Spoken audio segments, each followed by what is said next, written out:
Ganda naman ko ngayon. At baka matanaw ninyo kung nakalagay ko. Tao ko nilang tumapay sa loob ng malaking bahay at malawak na bakuran. Mataas na pater, pinapaligiran at nakapit ng mga mamakaling sinakyan. Mga batay na laging bulong ng bulong, wala namang kasal pero marami ang nakabarong. Lumabas na ng ulan ay walang butas ang bubong, mga plato kutsara na di kilala ang totoo. Matakanin ay siputin ng katas na nasa kako, kahit na hindi pasko sa langit sa init ako. Sarap sigurong maniragan sa bahay ng ganyan. Sabi pa nila ay dito muli matatagpuan ang tao na nagmamayari ng isang upuan. Pagkay pagkakatao'y pinag-aagawan, kaya naman hindi na pinakakawala mo. Makikita ko naman siya kaya kinahalik ka!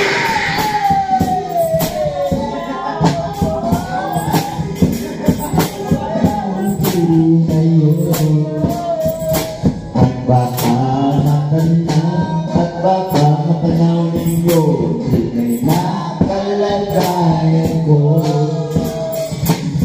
Mawala ka lang na po sa taong nakaupo. Alam niyo ba pantakal ng bigas na pinag-ipuno? Ningning ang bahay namin ay pinagkatitan ng yero sa gabi ay sobrang init. Tumutunaw ng yero na di kayang ilinupang ilagay sa inulit. Pinangulot tubig sa lumang takot ay muli-muli. Gamit ang pagkatong na inanong tama sa ispero na nagsisip-sipusikan sa mga aming banyo. Aking piling na may kayanan sa kaldero na nagagamit lamang pagkakapang ang isusulo. Pero kulang na tuloy kasi as with a peso sa mga kapay pagkakasasin.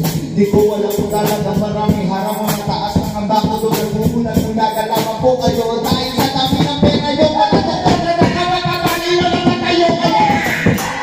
Masyadong halata ako bato sa langit. Matang-matang wag magaling ko. Ako sa langit. Ang matamaan ay wag masyadong halata. Wag kang masyadong halata. Wag kang masyadong halata. Wag kang masyadong halata.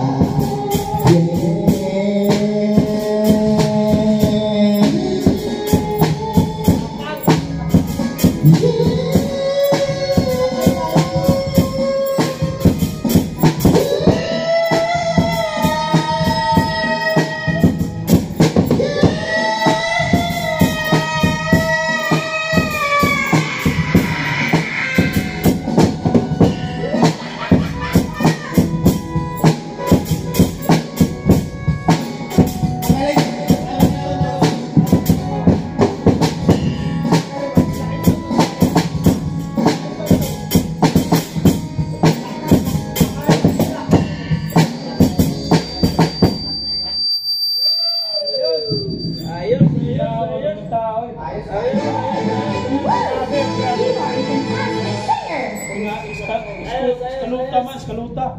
Ayos. Dire. Magkamayo magkalit.